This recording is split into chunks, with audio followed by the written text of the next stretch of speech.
Hello' গাইছ, কালি এটি গীত গাইছিলোঁ মই জ্যোতিপ্ৰসাদ আগৰৱালাৰ এটা গীত গাইছিলোঁ। এই গীতটো তাৰমানে ভুলকৈ গোৱা হৈছিলে, কিন্তু আপোনালোকৰ পৰা আশা কৰিছিলোঁ যে এই ভুলটো কিয় ভুল হ'ল বুলি তেওঁ কমেণ্ট এটা অহালৈ মই আশা কৰি আছিলোঁ, কিন্তু কমেণ্ট নাহিলে। ইতিমধ্যে মই এই গানটো মই আকৌ পুনৰ সোঁৱৰাই দিছোঁ। আমাৰে সখীয়াই আকুল বিয়াকুলে সপোনৰ হাঁহিটি চাই, সপোনৰ হাঁহিটি চাই। কিন্তু এই গানটোত মই কি হৈছে, এটা শব্দ মই বেলেগকৈ গাই দিছিলোঁ। ইয়াত গোৱা হৈছিলে আমাৰে সখীয়াই আকুল বিয়াকুলে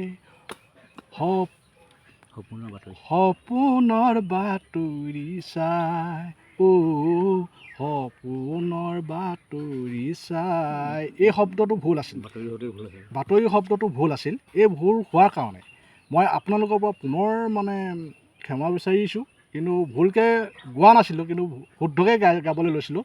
কিন্তু আপোনালোকৰ পৰা কমেণ্ট আহিব বুলি, যেনেকৈ ধৰি লওক আপোনালোকক কমেণ্ট দিলেহেঁতেনি কুকুৰ, মেকুৰী, বান্দৰ, শিয়াল ইত্যাদিকৈ গালি পাব পাৰিলেহেঁতেনি। কিন্তু এয়া এটাও কমেণ্ট মই আশা নাপালোঁ।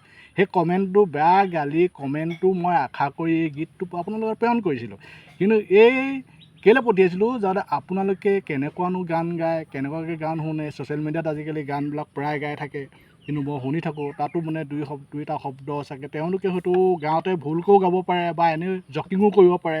গতিকে এইটো সম্পৰ্কত আপোনালোকে কোনো ৰিপ্লাইটো নিদিলে, কাৰণ মই ভাবিছোঁ আপোনালোকে গানটোৰ ভিতৰত সম্পূৰ্ণ নুশুনে, এনেই কাণেই শুনি থাকে, নহয়নে বাৰু? এইখিনি কথাৰ কাৰণে ধৰি লওক কিবা এটা ভুল ত্ৰুটি হৈছে যদি আপোনালোকে ক্ষমা কৰিব। ইয়াৰ বাবে মই কৃষ্ণহে বুলিলোঁ আৰু। জয় শ্ৰীৰাম।